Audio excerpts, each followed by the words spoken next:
Yeah, mine only started on I've seen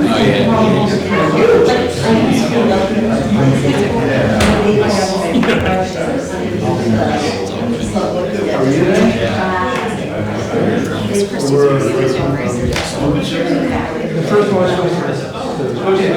but they didn't spend me there. yeah, right. And they do it. I just looked at my phone and it said Tuesday, and he said started 6 minutes ago, and I was like, oh, it's this meeting, I'm here.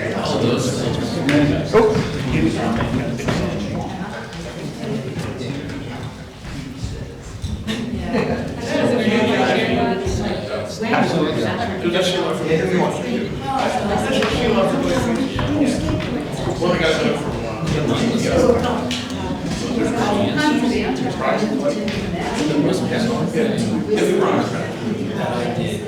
I don't want to break the law.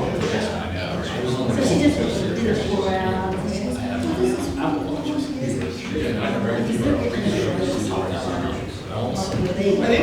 They're just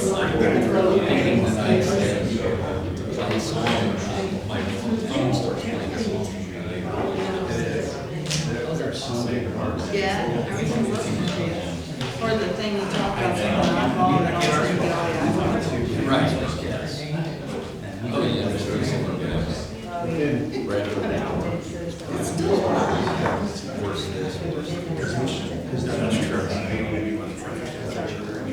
You can get home with that done there, and you're still done all day.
How long did you go for?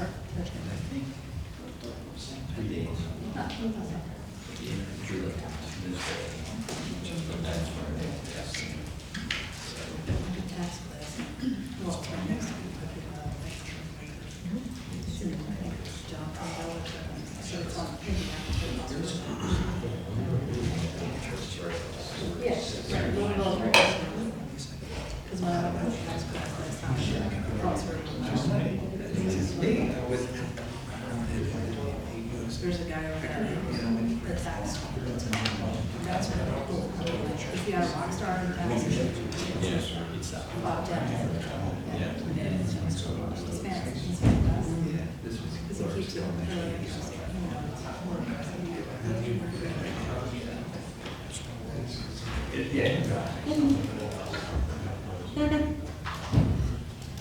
Good evening, everybody. Welcome to the August 13th Honeybrook Township Board of Supervisors meeting. We'll begin with the pledge to the flag. I pledge allegiance to the flag of the United States of America and to the republic for which it stands, one nation, under God, indivisible, with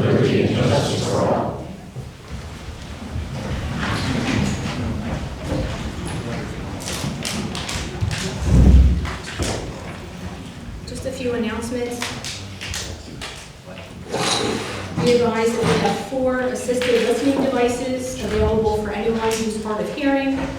You can just come forward and we can help you with those. In accordance with Resolution 2-2012, you're informed that Scott Stilson, Vincent Drive, is recording tonight's meeting for posting on YouTube. This meeting is also available and being recorded electronically on Microsoft Teams.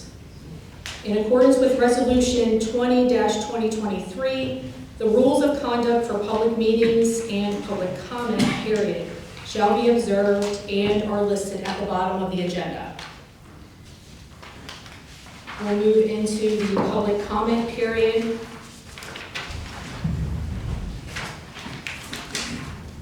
If anybody on this side of the room would like to give a public comment, you can come forward and give your name.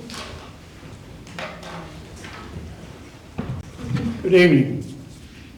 Mike Karts, 435 Park Road, Honeybrook. You're going to hear tonight a lot about Honeybrook Fire Company and how really good it is. I happen to be involved with them for a lot of years, but took a last year back an real active role in the business side of the fire company. But I got to watch what went on and seen a lot of needs. And it's just unbelievable to watch what the Honeybrook area has. We're just one of the better fire companies around. And all the other local fire companies rely on Honeybrook Fire Company for mutual aid. We rely on them too, but I think we provide a little bit more than them. But it's the thing, and Warren, Tracy, Laura, Sal, you're all aware that the cost to run the fire company has gone up greatly. And without Honeybrook Township, it most likely would be not running because of the funds that you provide to us. Now, we try to make money also, but it's not near enough to run it. And I just I'm so proud of this fire company that I just wanted to make that comment, and you'll hear from the chiefs tonight. Thanks. Thank you. Thanks. Is there anybody else that would like to give a comment? We'll move to this side of the room.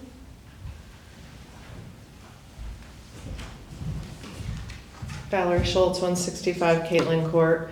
My question tonight is, I see you're going to be voting on giving $191,000 to the library. Is that in addition to the $86,000 that was already budgeted for this year?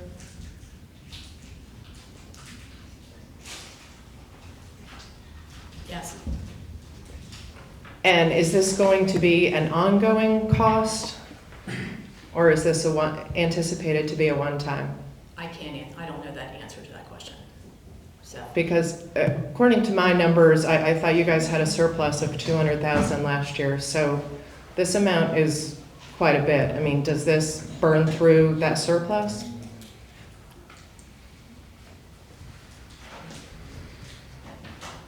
Laura, just for your understanding, the board has a general fund reserve of about $3.9 million, so it will not dent our fund balance. And the other thing that I'm sure you guys are aware of, Carnarvon Township just passed an ordinance to help to protect their community against the possible hazards that are associated with a co-digester. And so that's giving them proper lot sizes, setbacks to waterways, setbacks from any sensitive structures like a daycare, a school, because a lot of the digestate has these hazardous byproducts like, the forever chemicals and heavy metals, things like that. And before we get caught off guard and someone like Vanguard comes in here and tries to put a co-digester in our community, I would highly suggest that you guys consider getting on top of this as soon as possible. All of the local communities in the area have been drafting these ordinances to help protect their communities. And this isn't something we should be delaying on. We need to get on that immediately. Thank you. Thank you.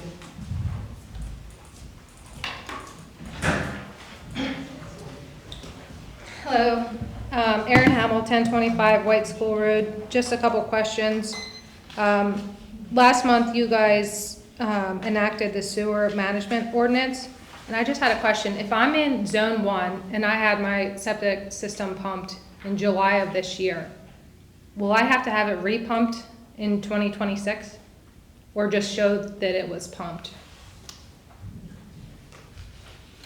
We're scheduled to have, next month, before our, During the meeting. during the meeting, we're gonna be having, like an educational period on this.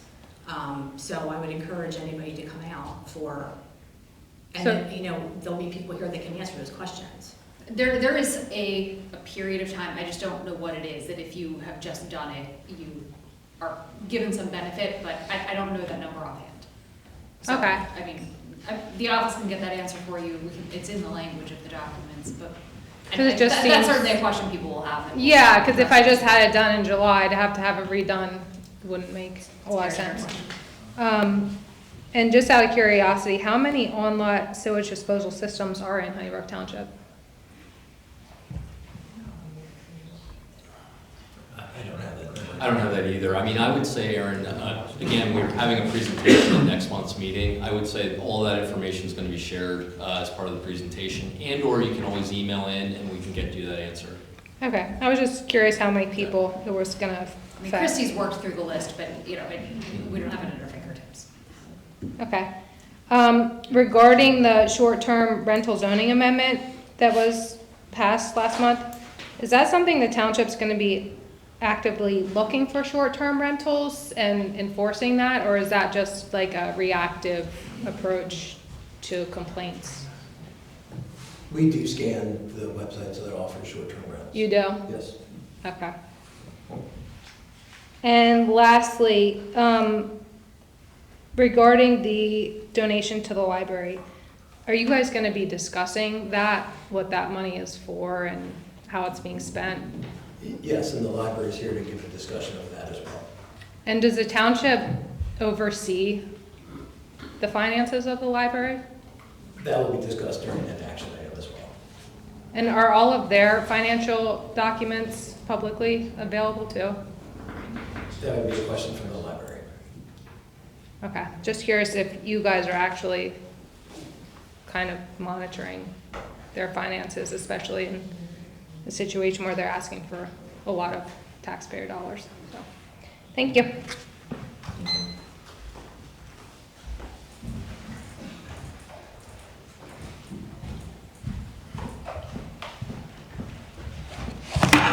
So I have a handout before I start my comment.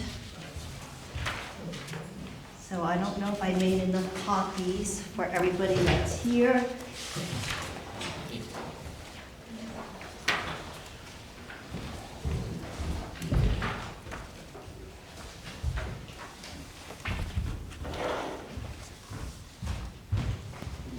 You guys want to take some and pass them back?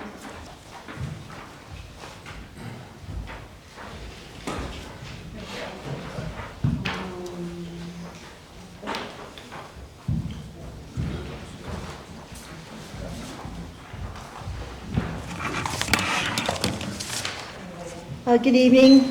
My name's Lorraine Louie, Vincent Drive, Honeybrook. So today I passed out a sketch of the skate park. Everybody knows what the skate park looks like.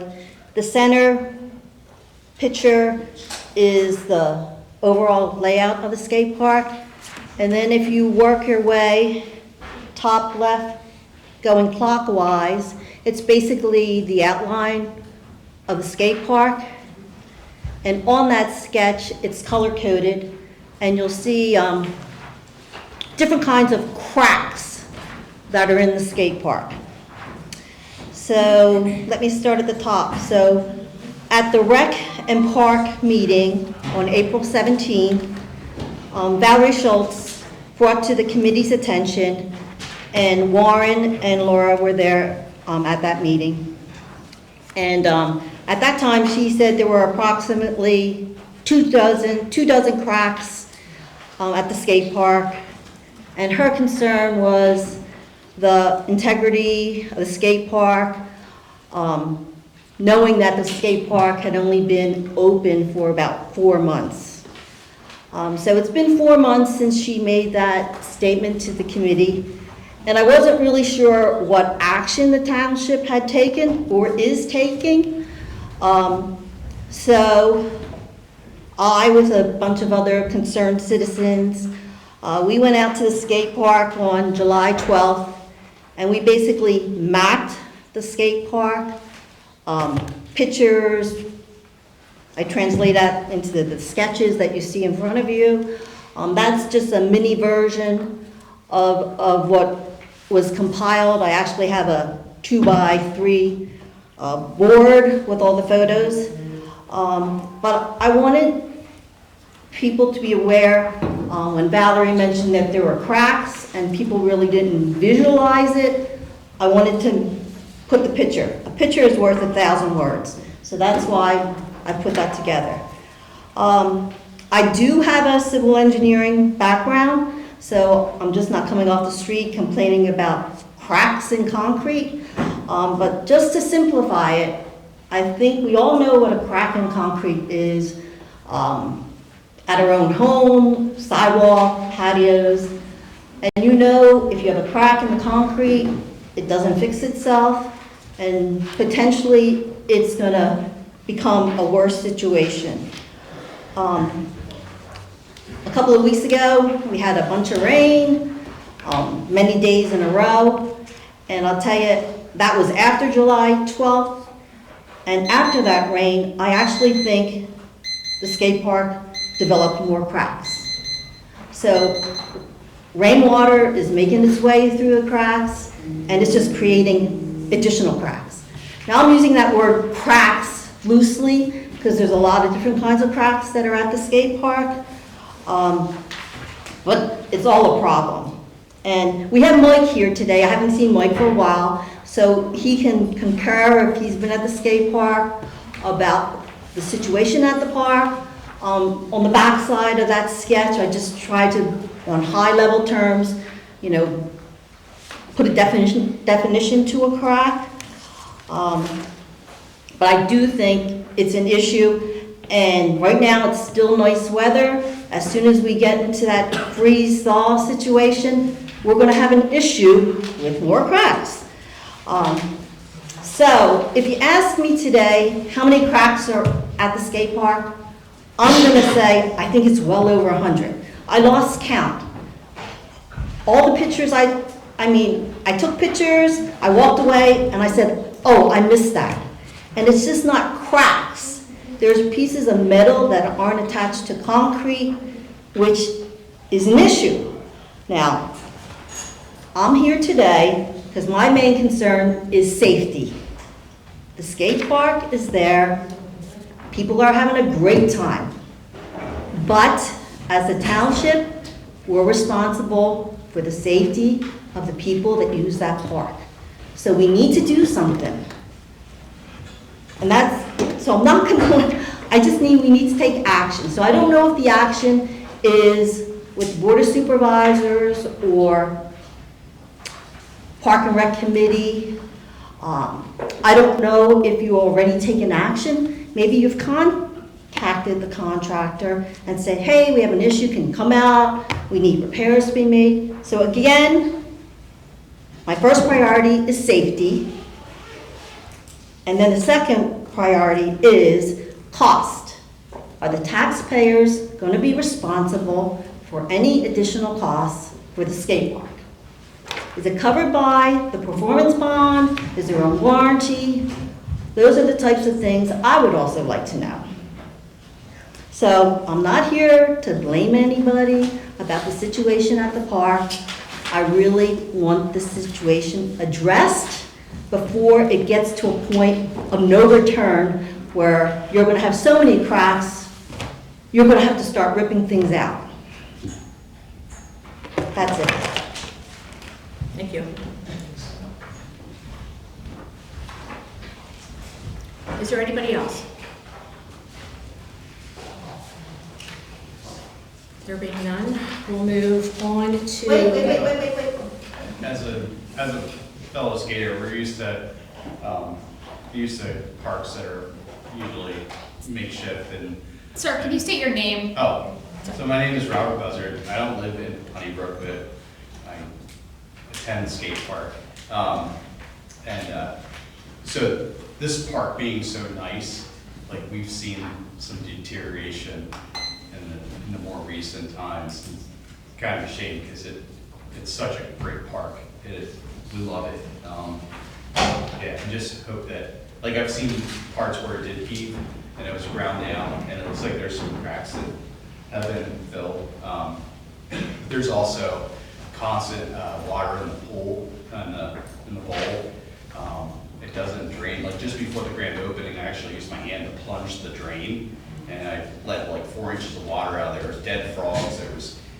So something's going on there.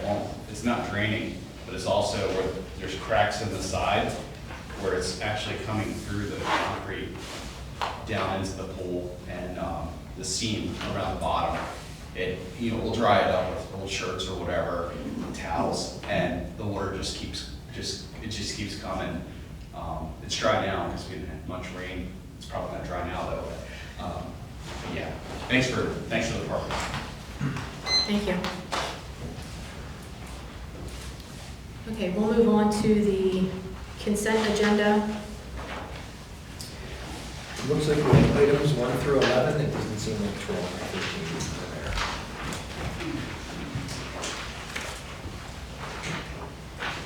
there. Okay. Is there any questions on these? If not, we'll ask for a motion to approve the consent agenda items 1 through 11. Make a motion. I'll second. All in favor? Aye.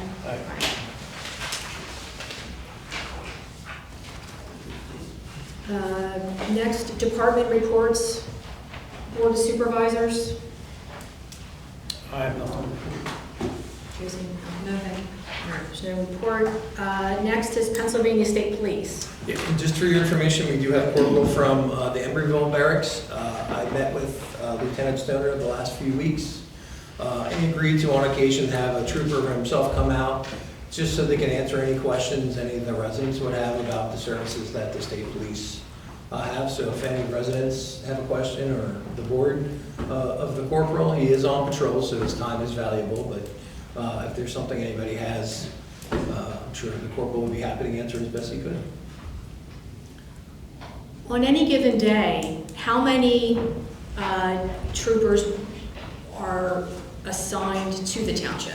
We always have a trooper assigned to the township. Okay. Yeah. I know, because sometimes you'll see multiple vehicles. Right, you yeah, know. we always have at least one. Okay. It's called Zone 16, it's Honeybrook area. Okay. So we always have at least one, sometimes multiple. The report that is included in our, of the different types of calls, I know that they drive through the school. Mhm. Yeah, we're required to go through the schools every day shift and evening shift. It's like a reoccurring, Okay. it automatically dispatches the guy every shift who's in the zone, to all the schools in our coverage area. Okay. You guys have anything? And they're encouraged to walk through the school. Okay. And, some of the guys go and eat lunch with the kids, but it's a requirement that is mandated, that we go to every school, endeavor to go to every school, every Okay. day shift and evening shift. Do you have anything? I was going to ask about the school. Thank you for your service. I had one question.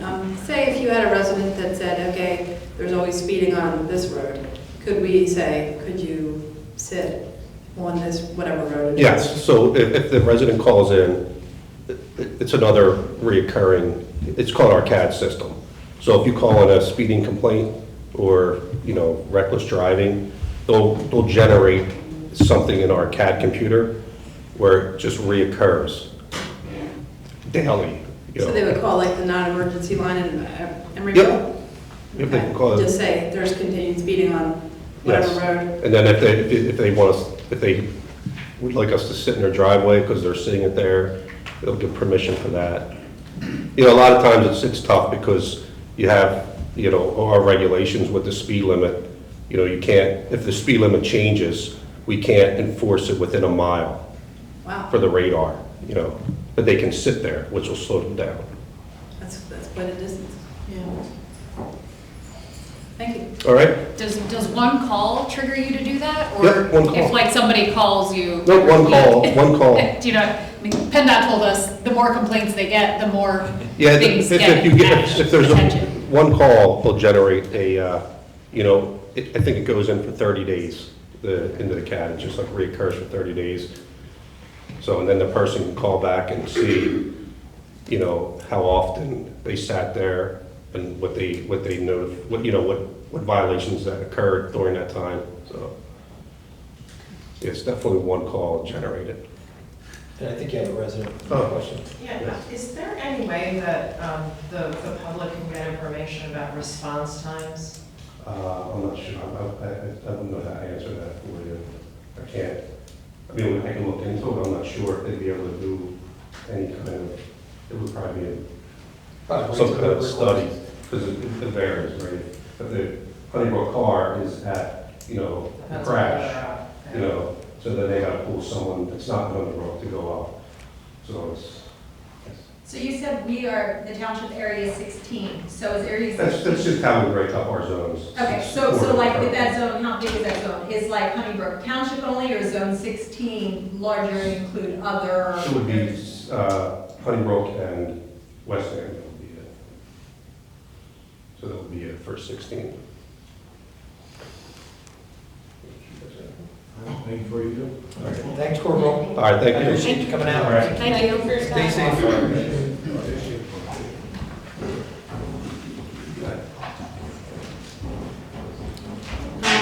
Next, we'll move on to the Honeybrook Fire Company. You might have to move that mic up a little bit.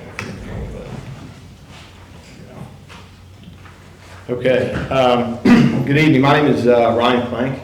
I'm the Assistant Fire Chief for the Honeybrook Fire Company #1. With me here tonight is Fire Chief Gary Ream, Fire Company President Don Klein, Lieutenant Josh Reel, past Fire Chief Stephen Kern, past Fire Chief and past President Mike Hartz, who you heard from earlier, Firefighter Corey Garber, Firefighter Austin Brooks, Firefighter John Henry Zook, Fire Police Lieutenant John McKinley, and Fire Police Officer Brian Lindsay-Bigler. I get that right? Yep. All right. So first, I just want to say thank you, for the opportunity to come down here tonight and, kind of allot some time for me to speak and give kind of a current state of the union on the fire company. I wanted to highlight some of our successes that we've had so far this year, and then also discuss some of the challenges that we've been faced with, not only in recent years, but what we can expect in the future as well. So for those of you who don't know, the Honeybrook Fire Company is 100% volunteer and has been for 133 years, something that we're very proud of. We provide fire and rescue services to Honeybrook Borough, Honeybrook Township, and small portions of Salisbury and Carnarvon Townships in Lancaster County. We also provide first alarm mutual aid coverage to an additional 15 municipalities in the region. And that has to do with our staffing and additional operation capabilities.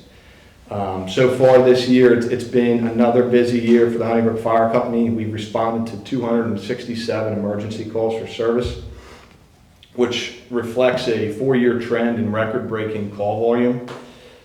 So what that means is for 3 consecutive years, 22, 23, and 24, we've reached an all-time high in call responses in each one of those years, and we've continued to trend upwards, and this year is a 4th year in a row where we are also trending in that direction. So I would say unprecedented growth in the need for our services.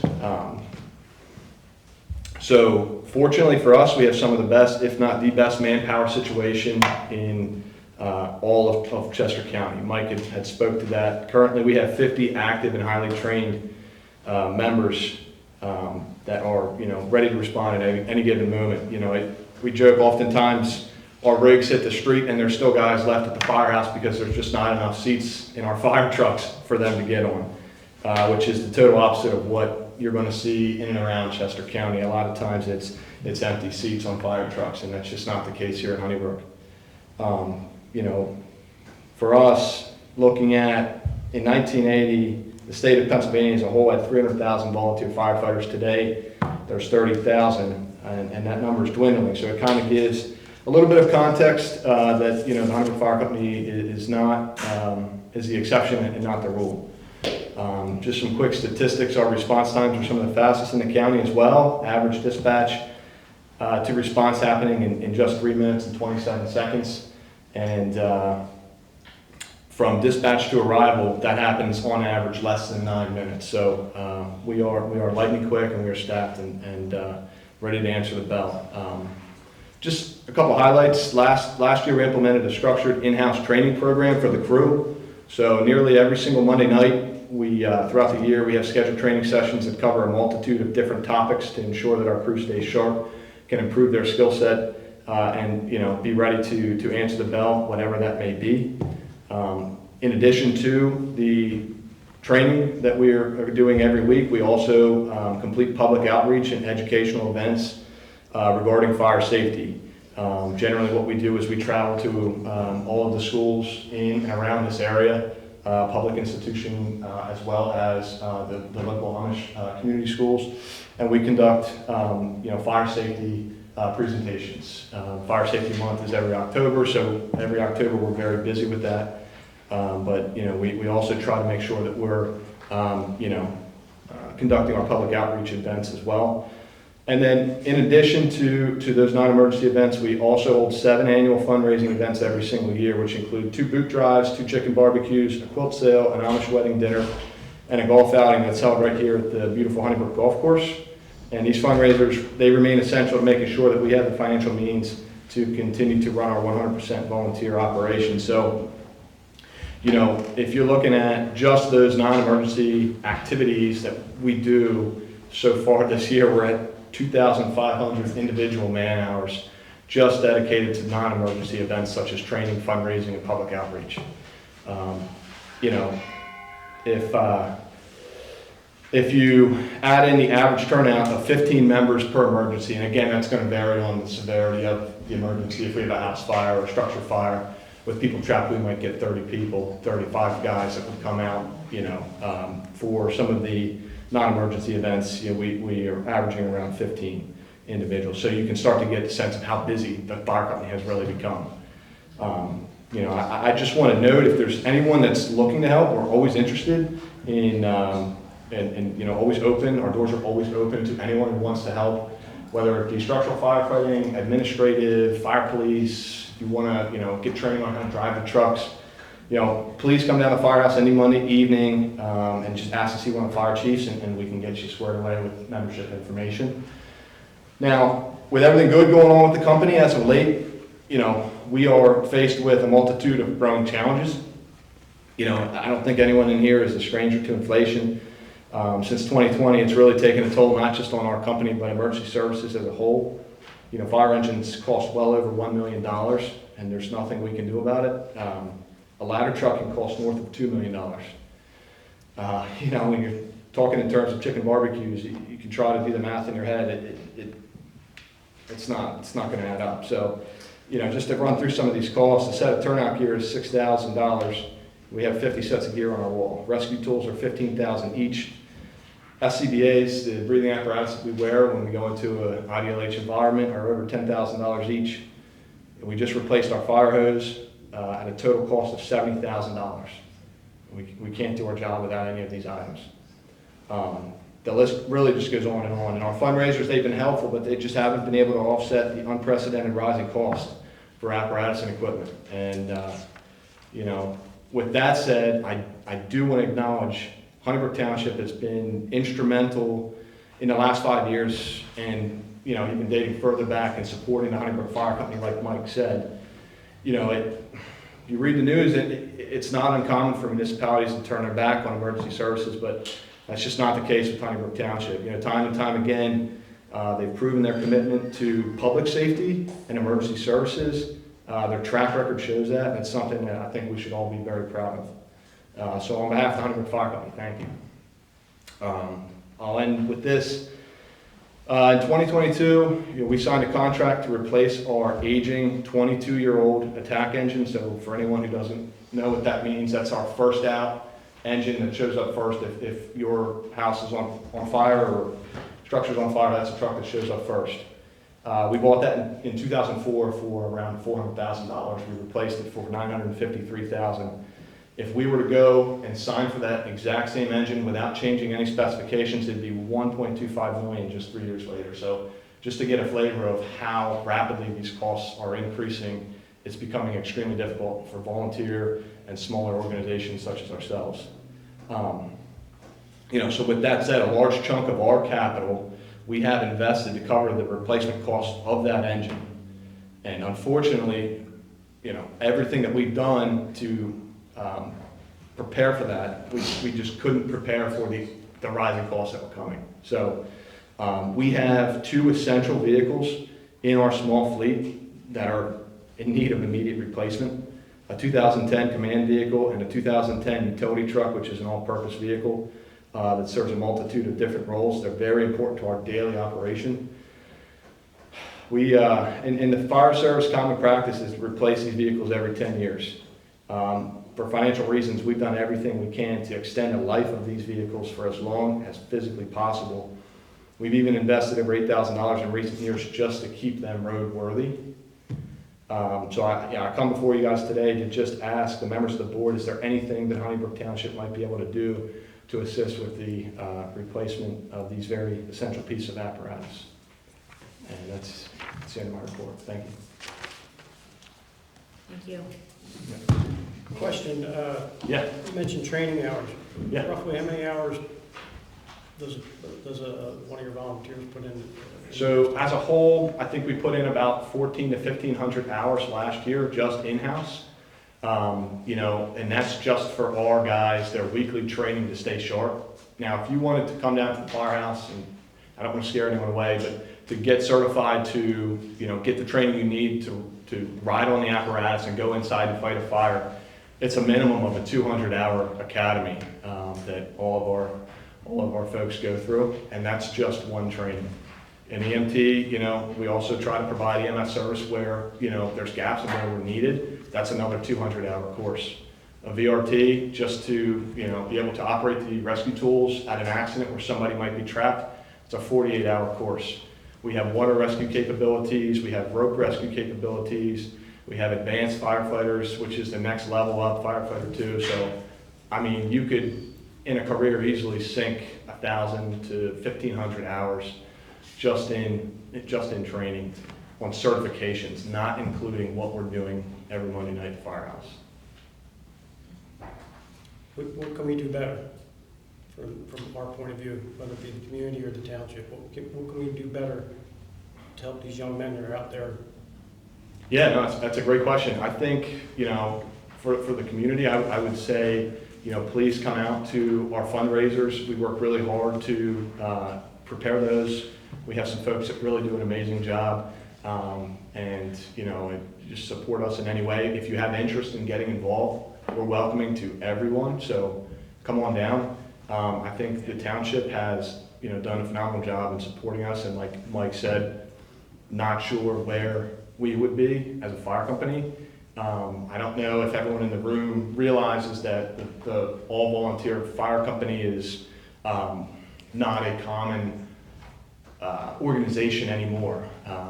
Paid firefighters are required really to come in by a lot of municipalities because they just don't have the volunteers. So you can probably start to do the math on what that expense is to bring in employees to do this job. We have 50. I think, like I said, it's just the continued collaboration and support between the fire company and the township is going to be essential for our success, which is ultimately going to protect life and property for our residents, and that's our number one goal, plain and simple.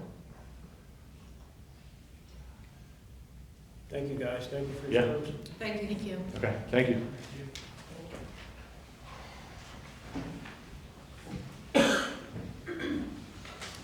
Next, Don Johnson, Public Works. I will be doing the report for John. So the township has completed the seal coat program for the year. They did approximately 167,000 square yards, which is approximately 8 to 9 miles of seal coating. They've been mowing roads and cutting back brush. The next project will be a stormwater project work on Talbottville Road. They continue to have more trees to cut back and some ditches to clean before the winter season starts. Thank you. Next, Christy Deisher-Eddy. I'm not sure if she's on Teams. Christy, are you there? She does not seem to be, so we will get that to you. Okay, thank you. Next, Warren. As always, accept my written report. If you have any questions, happy to answer them now or at any time. Thank you. Next is the Honeybrook Community Library. That would be us. I want to, just as the firefighters and the fire company express, it's impossible to do what we do for the community without the support of both the community and the township. The library wouldn't be here and where it is today without your support.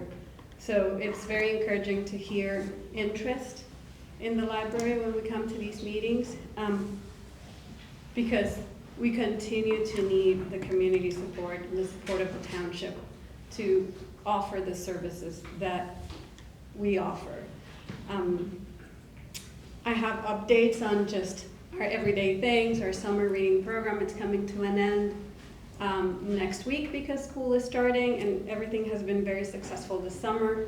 Circulation and foot traffic has increased by 35% after we reopened from the capital campaign. So we're swamped and super happy to see that the community is really using our facilities and diving into our programs. So we're ready to move into the fall now. Our board, which is an all-volunteer board, is who fundraises for the library. So our library has one full-time staff member, which is the executive director of the library, 3 part-time employees, and a board of volunteers that does the fundraising for the library. So through the efforts of the board, we were awarded a $1,000 grant from Crest to buy museum passes so that the community, members of the community, can go to the library, check out a pass to go to the Chester County History Center or to Longwood Gardens or to the Brandywine Museum of Art, and at no cost. So we got a grant to cover the cost of those passes. We were awarded $3,200 by Giant through their Healing the Planet program to plant trees in our property. So everything that's landscaping and trees is going to be covered by that grant. And we were also selected as Telhigh's Charity of Choice in 2025, and that awards us a $500 check from Telhigh. Today at King's Tavern in Coatesville, there's a fundraising event. If you go and have dinner there, if you have time, and say you're there, because of the library, they will share a percentage of the profit with the library. Thursday, August 21st, we will be at Golf Zone. We will have a table there all day for a play, dine, and donate. So at any time you go between 9 in the morning and 10 o'clock at night or so, we will be there, sharing what we do for the community and how you can get involved. And then October, we have our Booktoberfest at Suburban Brewery. The date is still in the works, but that's one of our fundraising efforts as well. And of course, we will be part of Harmony Day in September with a special book sale by the Friends of the Library, another group that is very supportive of the library. The Friends, they have been there forever. And our regular programming, we have a Medicare seminar on September 24th that everybody is free to attend So the library is it's very busy. Excuse me. Providing services to the community. The Honeybrook Community Library is part of the Chester County Library System. So we're part of a conglomerate of about 15 libraries. All of our finances are run through the library system. We don't run finances directly at the Honeybrook Library. Every year, our library, along with others, is audited. That information is available because we're a nonprofit organization. So because we receive funds from the community, our finances are available through the Chester County Library System. We embarked, as you all know, on a capital campaign. During the process of the capital campaign, unforeseen expenses, rising costs, went over the budget that we had secured. We had some funds available through fundraising in the community. We were awarded a DCED grant for $1.14 million that has been spent and is currently being audited. And we had to dip into our operating funds. Every year we have an excess. So traditionally we move money from year to year. That's how we run our finances. We have a little bit of a buffer, but with the capital campaign, we had to dip into that bucket to cover some of the expenses of the capital campaign that were unforeseen. And we took a loan to just settle some of the bills. And that's when we came to you to ask for help in covering some of that cost, because we understand you know the value of a library in a community.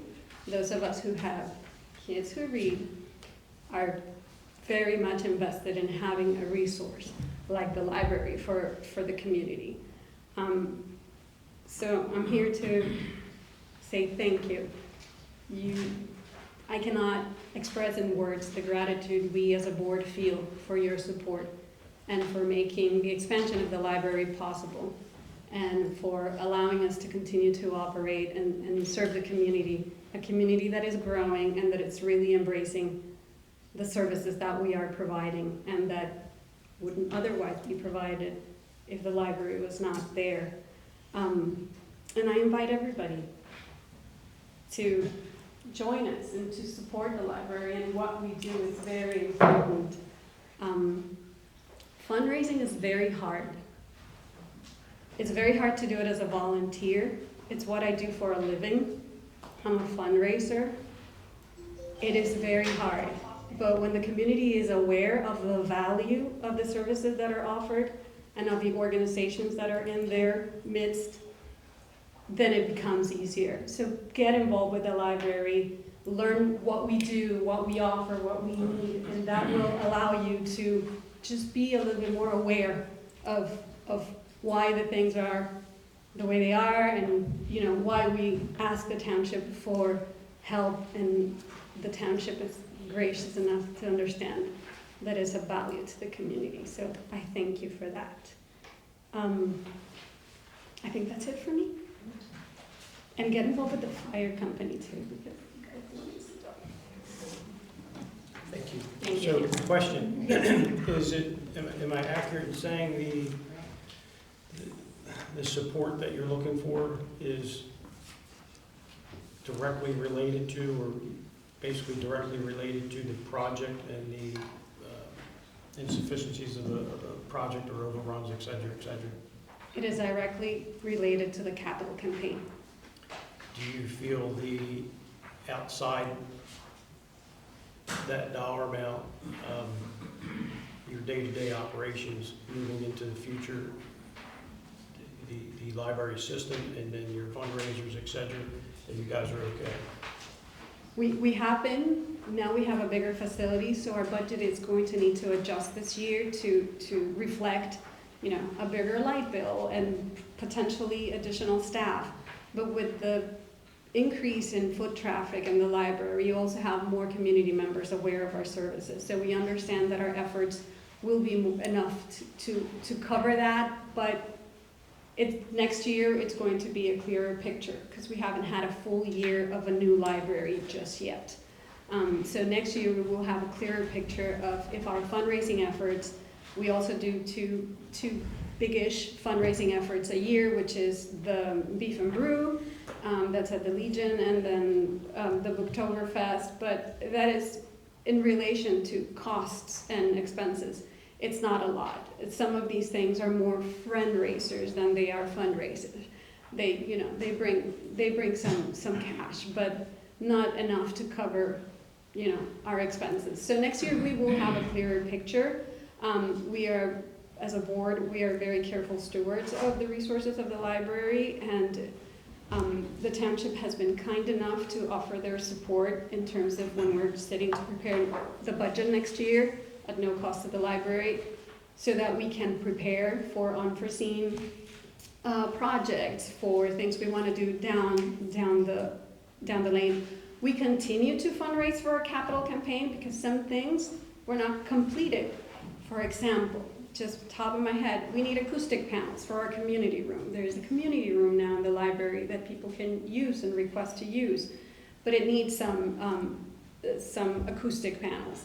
We need to fundraise to get that done, and just like that, little things here and there that just need to be completed, but the library, it's fully operational right now. So our fundraising efforts will continue. And again, we could not do this without the township support. Thank you. Thank you. Thank you. Thank you.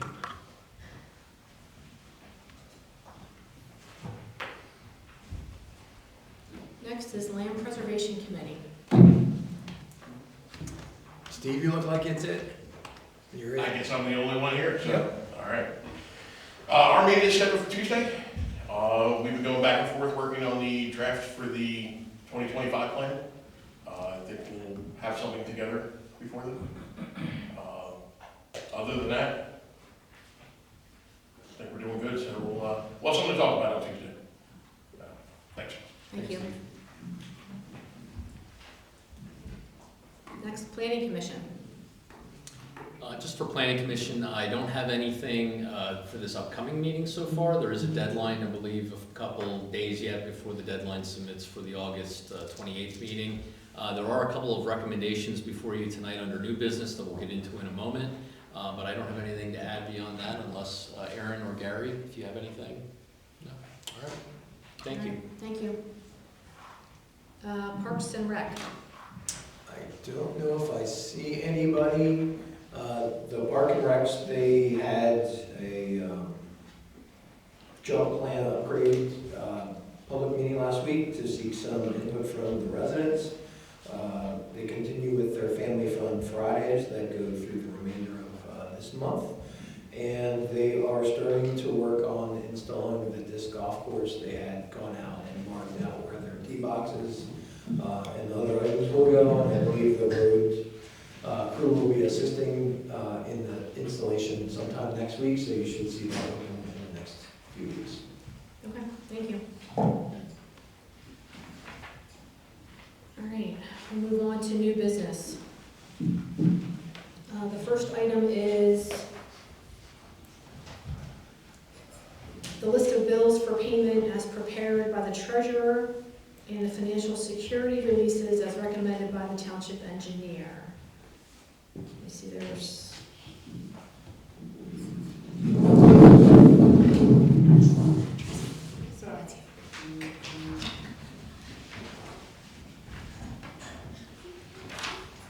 any questions on anything? No questions. Motion approved. Do I have a second? Yeah, so, All in favor?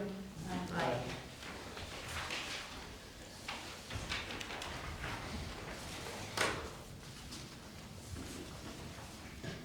Next is land development waivers for Sweetwater Business Properties, LP 5051 Horseshoe Pike, tax parcel 22-3-69.1, in order to construct a warehouse on already existing impervious surface. Yes, and just for a way of background, I believe Jim Hagney is here from Commonwealth Engineers if the board has any questions. This project, as you noted, is on Horseshoe Pike. They are proposing construction of a 10,200 square foot warehouse to expand an existing building already in the property.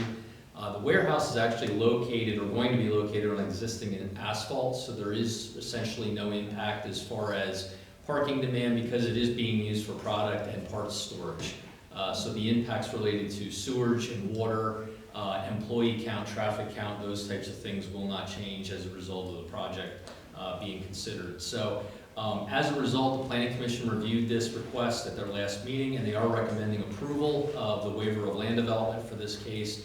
And just to note, this would also go through the regular building permit process through our office. It would also go through erosion and sediment control plan and stormwater review that is typical of any building permit that gets issued. So you're not waiving those items, you're merely waiving the land development process for review and approval of a recorded plan. Okay, is there a motion to, Quick question. My understanding was that the building is basically housing existing storage and whatnot that's already there. They just wanted something to house existing stuff so it wouldn't sit now. That's correct. So exterior storage, moving indoors? Moving inside, yeah. That is correct. Okay, thank you.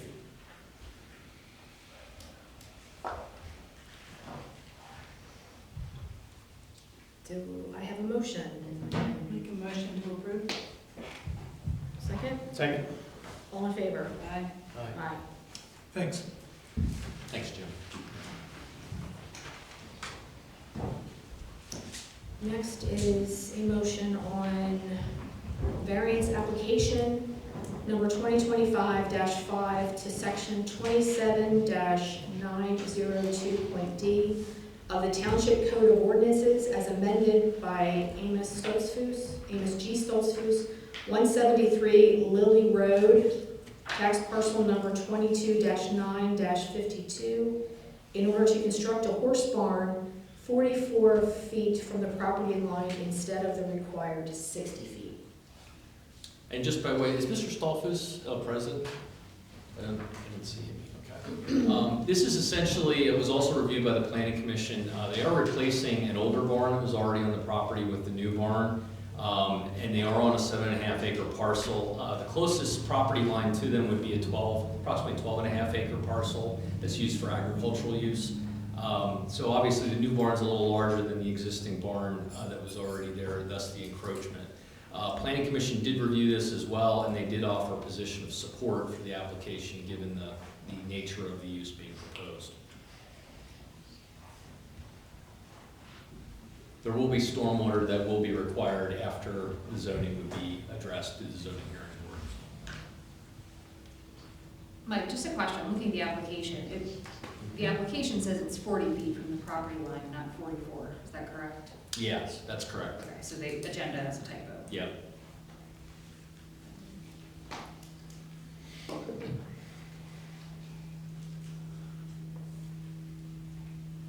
Okay, do I hear a motion with that correction with the 40 feet? Make the motion. I'll second. All in favor? Aye.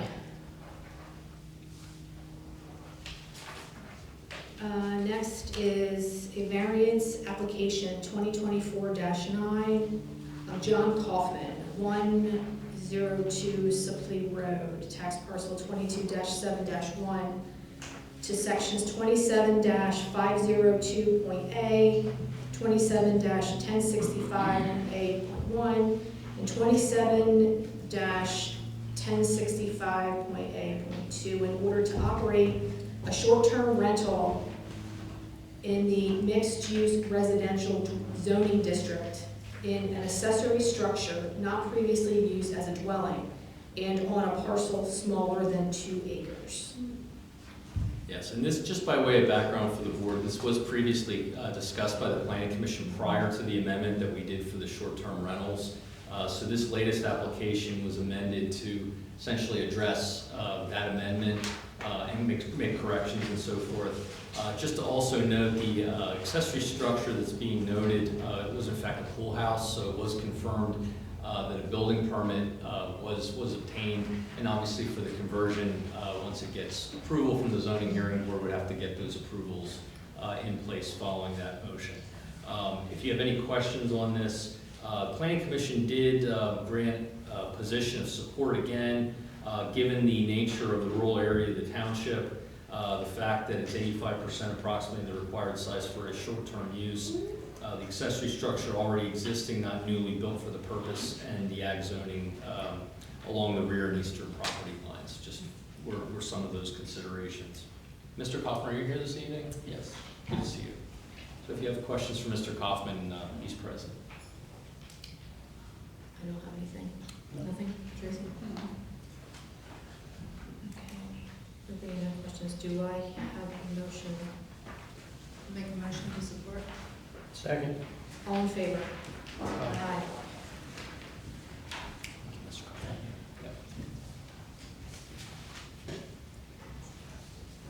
Next item is Resolution 2025-15, Act 537 Plan Revision for Daniel and Linda Fisher, 801 Compass Road, tax parcel 22-6-41.1A. Again, just for background for the supervisors, this did go through subdivision previously as part of another plan. At that time, planning for this particular lot was deferred until the time that there would actually be construction on the lot. They are now coming back in for construction of the dwelling unit, which necessitated the need for sewage planning module approval from DEP in order for them to get a sewage permit. So your approval tonight is literally to accept the planning module and forward it along to DEP for their action. Motion to support. I'll second. All in favor? Aye.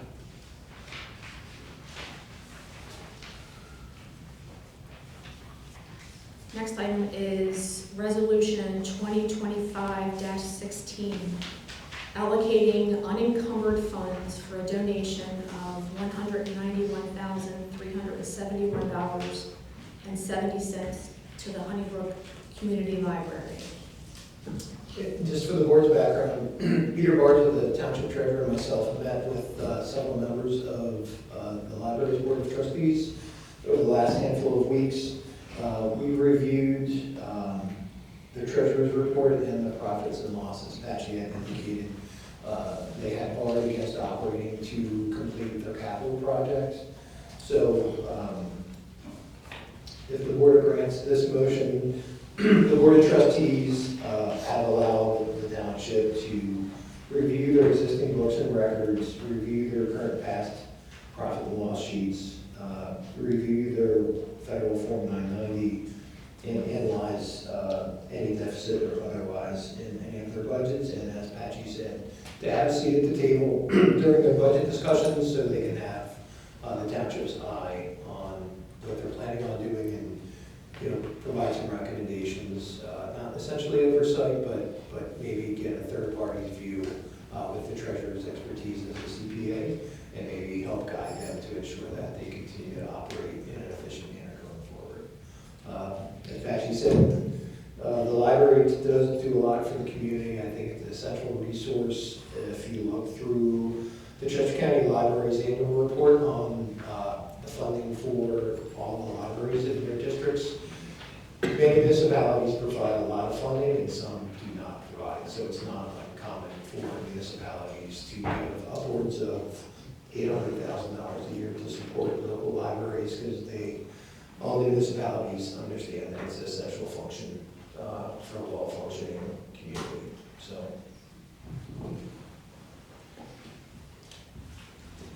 Just to reconfirm, this is just due to the fact that they have the capital improvement project, the addition to the library, right? This is a sort of a one-off event. It is a one-off event.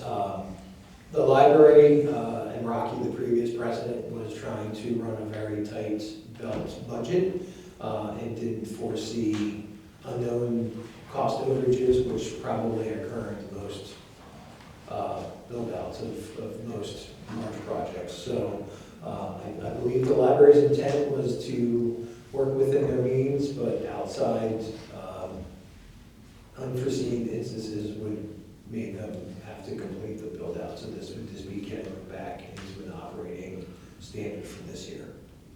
It would be a one-time And going forward, then the township would in fact have oversight into their budget with a licensed CPA. That's looking at. Correct, at the township's cost, I think it's prudent to have the township sit down with them, and again, they're gonna be doing capital projects. It's always good to have another set of eyes on it, and maybe ask some questions that maybe they don't foresee. That's something that Peter has dealt with as a CPA for his many years of service, or the township manager, understanding municipal budgets and understanding income and revenue, especially when you're working in nonprofits, which is somewhat similar to a municipal government-run organization. Okay.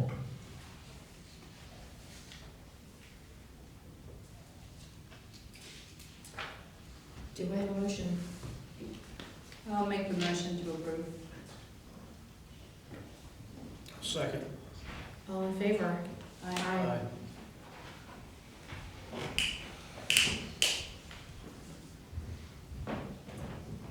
Next is a motion for the advertisement of the DEP required 30-day public comment period for the municipal separate store sewer system, MS4, total municipal daily load, pollutant reduction plan to run from August 16th, 2025 to September 15th, 2025, with a public hearing to be conducted during the September 10th, 2025 Board of Supervisors meeting. And again, just a brief background on this. This is the mandated DEP MS4 program that we're referring to. We have a joint venture with the borough that we do an MS4 permit compliance plan every year to comply with the requirements of the MPDS permit that we have. This is literally just to advertise the start of the 30-day public comment period as required by the permit. The plan will be made available for the folks to comment on that, review it at their discretion.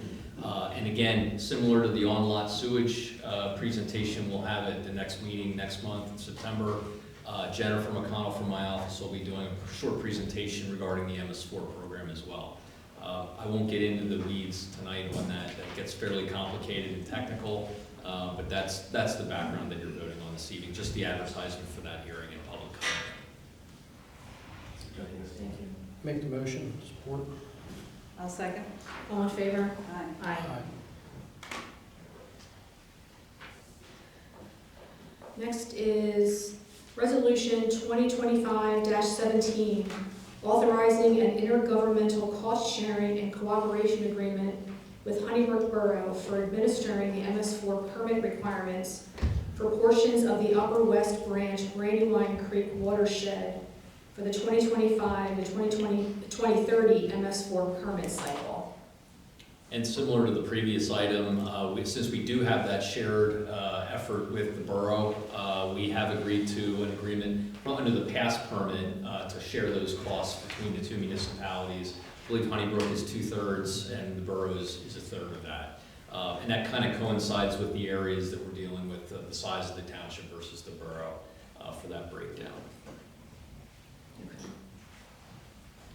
Make a motion to approve. Second. All in favor? Aye.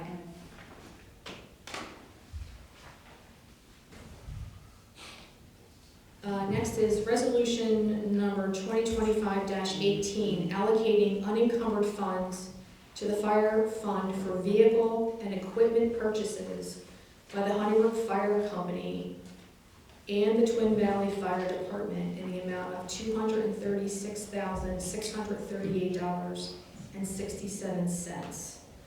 So you've already heard from the Honeybrook Fire Company. They were gracious enough to invite me out over the last month to take a visit, sit down with their assistants and their chiefs and discuss how their fire company is operating. They gave me a tour. On the tour, I noticed a vehicle that seemed to be in need of maybe replacement. So I had a conversation again with the assistant chief and the chief, and they had indicated that they typically run 2 command vehicles just to ensure that there's always a commanding officer available to report out. This is the norm. I was a volunteer firefighter way back when. A lot of municipal fire companies or volunteer fire companies do have several command vehicles to to ensure that command staff always makes it on scene. They also brought to my attention that there is the squad, The utility the truck. utility, which pulls their boats and responds to other type of responses that maybe the full fire truck doesn't need to get there first, that was aging and was in need of replacement. As the board's aware, we do have a defined fire tax of a half a millage rate. We provide some into operating, and then the remainder goes into a fire capital funds. We have an agreement with the fire company that those funds are typically pulled every 3 to 5 years to purchase the larger equipment. So it's not really for more minor equipment like the Tahoes or the smaller box stuff, 550s, 600s. So I believe that, the township should be willing to, again, make sure that these vehicles are replaced because they're essential. And that, I asked to get some quotes, and they gave me CoStar's vendor quotes, which are meeting the bid requirements of a municipality would be buying a vehicle.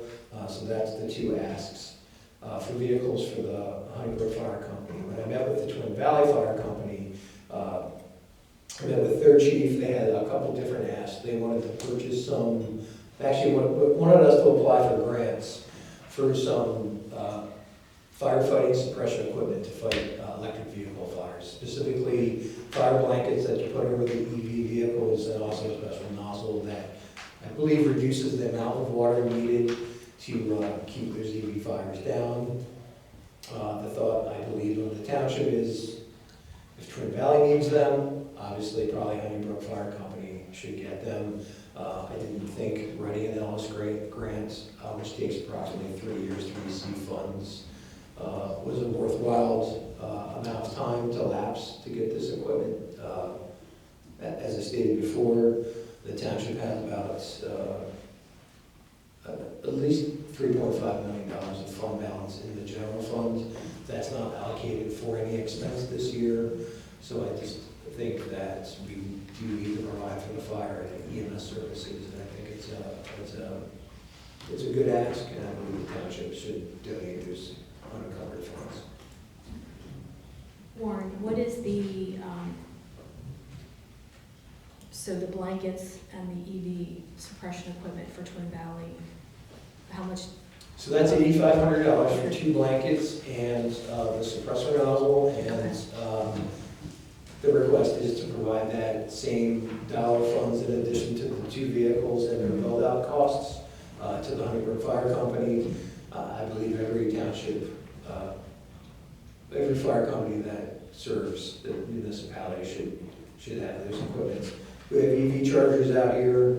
We're seeing more EV vehicles out on the road, even if they're passing through, and the amount of water needed to extinguish is pretty extreme. I think they have a tanker task force in case EV fires come out. They actually can call out to tanker trucks. It takes that much water to actually keep those extinguished. So the idea is you use this blanket and you don't need as much water, is that basically what happens? From my understanding, I believe once the fire is put out, you put the blanket in it, limits the amount of reignition that the batteries can have, and that the nozzle has a wider, I don't know, I think you described it as like a basement nozzle. It can literally spray over the entire car to keep it, again, from reigniting. The nozzle disperses the water droplets in the powder and the spread, which reduces your GPMs, your gallons per minute, so it conserves water. For us in a resident or a rural area, we do have hydrants throughout, mostly centered in the borough. We get out here in the township, we're relying on tank water, so it's essential. Okay. Thank you. Anything else?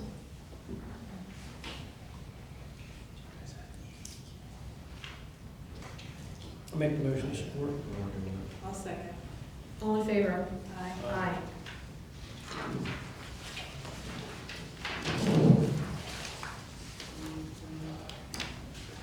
Any other new business? No. Any old business? All right, then, having nothing else, do I have a motion to adjourn the meeting? Make the motion. I'll second. All in favor? Thank you, everybody, for coming out. And the Zords are here if you want to personally talk.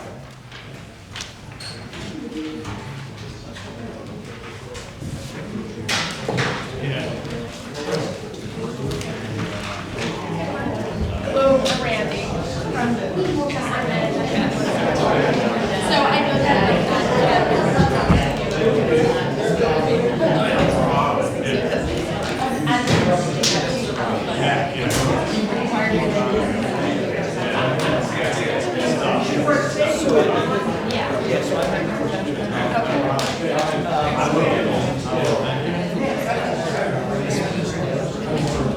Thank you so much. We appreciate it. Make sure you come to the talk show.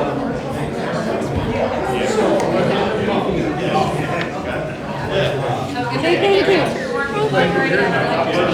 Good for you. She's a